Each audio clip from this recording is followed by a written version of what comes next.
कह रहा है कि डिफरेंस बताओ, difference between a segment and a sector. एक सेगमेंट में और एक सेक्टर में डिफरेंस बताओ जी। चलो हम बताते हैं। कह रहा है मान लीजिए a car company might say that it will target young middle income car buyer, meaning young और जिनकी मिडिल इनकम है कार बायर्स को उन्होंने टारगेट कर लिया एक कंपनी ने, ठीक है, कार कंपनी ने। लेकिन प्रॉब्लम ये आई कि जो यंग थे और जिनकी मिडिल इनकम थी, मतलब बीच के थे, मिडिल इनकम कार बायर जो थे, उनकी वांट जो थी ना वो अलग अलग थी कार की। उनमें से कुछ तो चाहते थे लो कॉस्ट कार और कुछ चाहते थे एक्सपेंसिव कार। हम क्या कहेंगे कि जो young middle income car buyer थे वो एक सेक्टर है, एक सेगमेंट नहीं है। मेरी बात समझ में आई? वो एक सेक्टर है कि यंग है, मेरी बात सुनो ध्यान से, नोटबुक में लिखो, यंग है मतलब यंग है जैसे आप हो, यंग है और उनकी मिडिल इनकम है मतलब बीच की इनकम है, वो कार बायर है। वो एक सेक्टर है, वो सेगमेंट नहीं है। का मतलब हम कह सकते हैं कि जो मार्केटियर है ना वो सेगमेंट को नहीं, मतलब वो सेगमेंट को क्रिएट नहीं करता। मेरी बात समझ रहे हो? वो सेगमेंट को क्रिएट नहीं करता। मार्केटर का टास्क होता है सेगमेंट को आइडेंटिफाई करना और डिसाइड करना which one is to target, किसको मैं टारगेट करूं। मेरी बात समझ में आई? बिल्कुल अच्छे से क्लियर हुआ? माइंड में एक इमेज क्लियर हुई? अगर नहीं हुई तो मैं दोबारा बता रही हूँ, बिल्कुल ध्यान से समझो। हमारे सामने आया सेक्टर और सेगमेंट में डिफरेंस। तो मैं आपको एक बात बता रही हूँ कि एक कार कंपनी थी, उसको टारगेट करना था, उसने टारगेट करा जो यंग है और जिनकी मिडिल क्लास है, मतलब मिडिल क्लास इनकम ग्रुप है, ठीक है, जो कि कार चाहते थे। लेकिन जब उस कंपनी ने देखा तो उसके सामने ये प्रॉब्लम आई कि वो जो मिडिल इनकम ग्रुप का क्लास का था, जो यंग पर्सन थे, वो चाहते थे कुछ तो एक्सपेंसिव कार लेना और कुछ चाहते थे कि उनकी जो कॉस्ट हो कार की वो लो हो। अब ये जो ग्रुप था ना, मेरी बात समझ रहे हो, जो मिडिल इनकम ग्रुप था कार के लिए और जो यंग पर्सन थे, मतलब जो इकट्ठा मैंने बताया, वो एक सेक्टर है, वो सेगमेंट नहीं है। एक मार्केटियर का काम है सेगमेंट को ढूंढना और ढूंढने के बाद टारगेट करेगा, वो मार्केटियर करेगा कि उसमें से अब वो एक्सपेंसिव कार बनाए या फिर उसमें से वो इनएक्सपेंसिव, कहने का मतलब है लो कॉस्ट कार बनाए। बिल्कुल यहाँ तक क्लियर हुआ? वेरी गुड, यहाँ तक करो, नोट डाउन करो अच्छे से, ठीक है, कर लिया? ओके अब सुनो, डिफ्रेंशिएटेड सेगमेंट मार्केटिंग क्या होता है?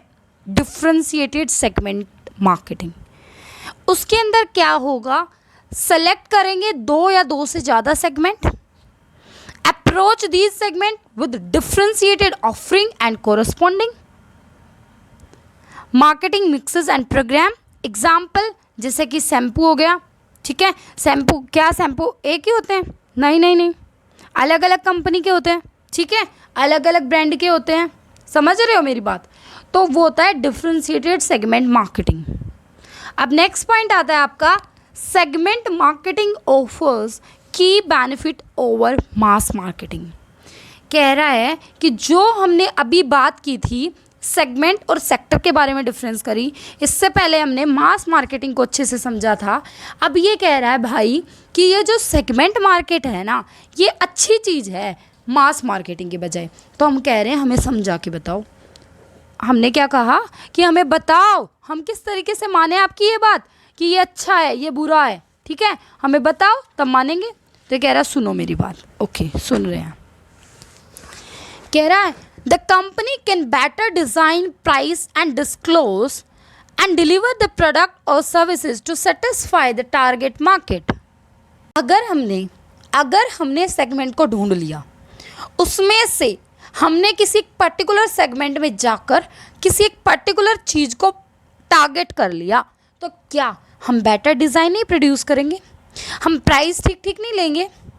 जो सामने वाला पर्सन चाहता है क्या हम उसको सेटिस्फाई करने के लिए वो प्रोडक्ट नहीं बनाएंगे? बनाएंगे जी, बनाएंगे। तो वही तो एक फ़ायदा हुआ। सेकंड, एंडरसन एंड नारूस ने अर्ज किया कि marketers to present flexible market offering, कि जो मार्केटर है ना वो तो फ्लेक्सिबल मार्केट ऑफरिंग भी प्रेजेंट करते हैं। कैसे? किसको? All members of a segment. अब यहाँ पर इसने बोला कि ये फ्लेक्सिबल मार्केट ऑफरिंग होता क्या है। तो फ्लेक्सिबल मार्केट ऑफरिंग कंसिस्ट करता है दो पार्ट्स, अ नेट सॉल्यूशन, एक तो एक नेट सॉल्यूशन जिसमें वो कंटेन कर रहा है product and services elements that all segment members value and discretionary option that some segments members value. Each option might carry an additional charge. इसका मतलब क्या हो गया, क्या बोल गया ये? देखो जो मैंने एक वर्ड बोला ना नेट सॉल्यूशन, उसके नीचे लिख लो कि वो सबके लिए एक जैसा है, ठीक है ना, सबके लिए एक जैसा बनाएगा। और दूसरा वर्ड बोला था मैंने एंड डिस्क्रिमिनेशनरी ऑप्शन, इसका मतलब है सबके लिए अलग अलग बनाएगा, ठीक है। देखो एक तरीका होता है मार्केट सेगमेंट को डिफाइन करने का, to identify preference segments, meaning सबसे ज़्यादा ज़रूरी कौन सा है वो सेगमेंट हम पहले आइडेंटिफाई करेंगे, ठीक है। Therefore the basic market preference pattern are following. Number 1, homogeneous preference exists when all consumers have roughly the same preference. The market show no natural segments.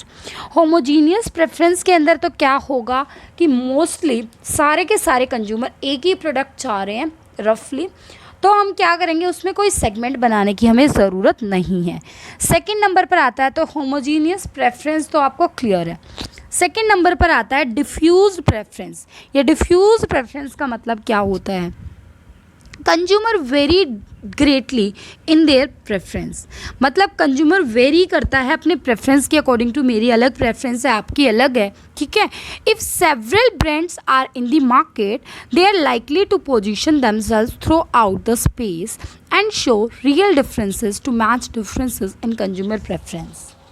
तो मार्केटियर का क्या काम है, मार्केटियर का काम ये है कि जितनी मार्केट के अंदर जितनी भी ब्रांड्स हैं उन सब में अपने प्रोडक्ट की ब्रांड को, अपने प्रोडक्ट की पोजीशन को, उस इमेज को कस्टमर के माइंड में सेट कर देना और ये दिखा देना क्लियरली कि हमारा प्रोडक्ट इस प्रोडक्ट से इस तरीके से भिन्न है। समझ में आई मेरी बात, क्लियर हुआ? डिफ्यूज प्रेफरेंस समझ में आई, मतलब आपने क्लियर कर दिया कि हमारा प्रोडक्ट आपके प्रोडक्ट से जो आप अब तक खरीदते आए हो इससे इस तरीके से डिफरेंट है, सो हमारे प्रोडक्ट को लीजिए आप।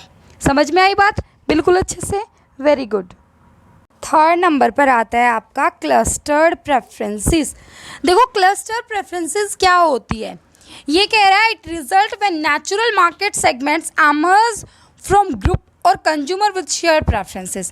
कहने का मतलब ये क्लस्टर में, क्लस्टर मतलब आप अच्छा समझ ही सकते हो, ठीक है।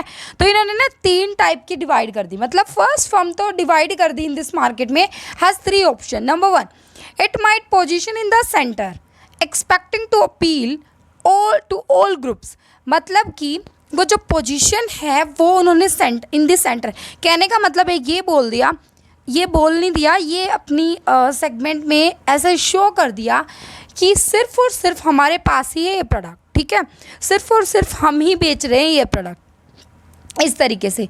सेकंड नंबर पर it might position in that largest market segment. Second में क्या करा, पोजीशन बनाई लार्जेस्ट मार्केट सेगमेंटेशन में, जिसको कंसंट्रेटेड मार्केटिंग भी कहा जाता है। थर्ड नंबर पे it might develop several brand, बहुत सारे ब्रांड डेवलप करके रखती, each position in a different segment. देखो मैं बता रही हूँ, पहले में तो किसी ने क्या करा, एक ही प्रोडक्ट पर फोकस कर दिया, बोला कि ये प्रोडक्ट सबसे अलग है, बस सिर्फ मैं बनाता हूँ ये प्रोडक्ट, ठीक है। सेकेंड वाले ने क्या करा, लार्जेस्ट मार्केट सेगमेंटेशन, इसने क्या करा। थर्ड वाले ने क्या करा, अलग अलग ब्रांड की अलग अलग पोजीशन, मतलब अलग अलग सेगमेंट बना दिए। तो यहाँ पर ये कहा गया है कि जो फर्स्ट वाला था ना वो एक ही ब्रांड बना रहा था, ठीक है, वो अच्छी बात थी, लेकिन आपको पता है कॉम्पिटिटर उसमें एंटर करेंगे और इंट्रोड्यूस कर देंगे नई ब्रांड और आप वहीं की वहीं रह जाओगे, ठीक है। इसलिए जो ये थर्ड नंबर वाला था ना ये सही है, क्योंकि जो कंसंट्रेटेड मार्केटिंग था ना वो भी अच्छी बात है कि कंसंट्रेटेड मार्केटिंग, चलो मैं बता ही देती हूँ कंसंट्रेटेड मार्केटिंग क्या होती है। कंसंट्रेटेड मार्केटिंग को नीच मार्केटिंग भी कहा जाता है, NICHE, ठीक है। Concentrated marketing is a more narrowly defined, आपको पता है ये बहुत नैरो, कंसंट्रेटेड, जैसे आप नहीं कहते कि पढ़ाई में कंसंट्रेट करो, कंसंट्रेट का मतलब क्या है कि आपके सामने एक बुक है, राइट। अब बुक आपके सामने है, उस पर अक्षर लिखे हुए हैं, अक्षर कुछ भी हो सकते हैं मतलब आपकी किसी भी सब्जेक्ट की नोटबुक या बुक हो सकती है। फिर आप कंसंट्रेट कर रहे हो, कंसंट्रेट करते करते करते करते जो चैप्टर आप पढ़ रहे हो बिल्कुल उस पर ही फोकस हो गया, आपका इधर उधर ध्यान नहीं जा रहा है, तो वो क्या होगी, वो कंसंट्रेटेड होगी, ठीक है। सेम वे में ये जो मार्केटियर है इनको भी ऐसा ही कुछ करना पड़ता है, और ये क्या करते हैं, कंसंट्रेट करते हैं एक ही प्रोडक्ट पर। मतलब कहने का मतलब है कंसंट्रेटेड या नीच मार्केटिंग के अंदर क्या होता है कि जब आप सेगमेंट को सब सेगमेंट में डिवाइड कर देते हो। मेरी बात समझ में आई? ओके। फॉर एग्जाम्पल क्या ले सकते हैं, कुछ भी ले लो, कोई भी एक प्रोडक्ट है आप लेकर और मुझे कमेंट कर देना, ठीक है। अब कैरेक्टरिस्टिक्स देख सकते हो एक बार नीच मार्केटिंग की। Number 1, the customer in the niche have a distinct set of needs. सबके अलग अलग है, तभी तो एक पर फोकस कर रहे हैं, एक ही स्पेशली एक ही प्रोडक्ट पर फोकस कर रहे हैं हम। They will pay a premium to the firm that best satisfy their needs. एक बात तो ज़रूर है, अगर आप ऐसा प्रोडक्ट बना रहे हो ना, आपको प्राइस अच्छे वाला मिलेगा, क्योंकि आप सिर्फ और सिर्फ एक ही लोग की मतलब एक ही टाइप के लोगों की नीड को पूरा कर रहे हो, तो आपको प्रीमियम तो पक्का मिलेगा। The niche is not likely to attract other competitors. और इसमें ना कॉम्पिटिटर भी अट्रैक्ट नहीं हो पाएंगे, पता है क्यों नहीं हो पाएंगे, क्योंकि आप जैसा प्रोडक्ट उनको बनाना नहीं आता होगा। The niche gains certain economies through specialisation, और वो स्पेशलाइजेशन के थ्रू भी बहुत सारे गेन कम आ जाएगा। The niche has a size, profit and growth potential, whereas segments are fairly large and normally attract several competitors. Niche are fairly small and normally attract only 1 or 2. Globalisation has facilitated niche marketing. कहने का मतलब है कि नीच marketing only 1 या 2 को ही attract करती है अपनी तरफ, लेकिन जो सेगमेंट मार्केटिंग होता है ना, वो तो बहुतों को अपनी तरफ अट्रैक्ट करके बैठ जाती है, ठीक है।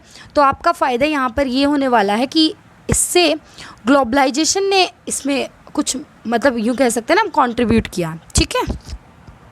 हम कंक्लूडेड फॉर्म में देखें कंसंट्रेटेड मार्केटिंग का, तो कंसंट्रेटेड मार्केटिंग क्या होता है, the marketeer caters to just one segment although the product could appeal to others. This is generally a subgroup within the whole segment, meaning पूरे segment का एक subgroup है ये। The process include targeting a small segment with a specialised मिक्समेंट only for the that segment. एक segment में से आप किसी एक पर्टिकुलर प्रोडक्ट को टारगेट करके उसी पर इतना पूरा जीवन लगा देते हो, तो वो होता है आपका concentrated marketing, also called focus और नीच मार्केटिंग। अच्छा, अब हमने 3 नाम याद हो गए, कंसंट्रेटेड, फोकस और नीच marketing. Example, sports channels on TV, religious channel on TV.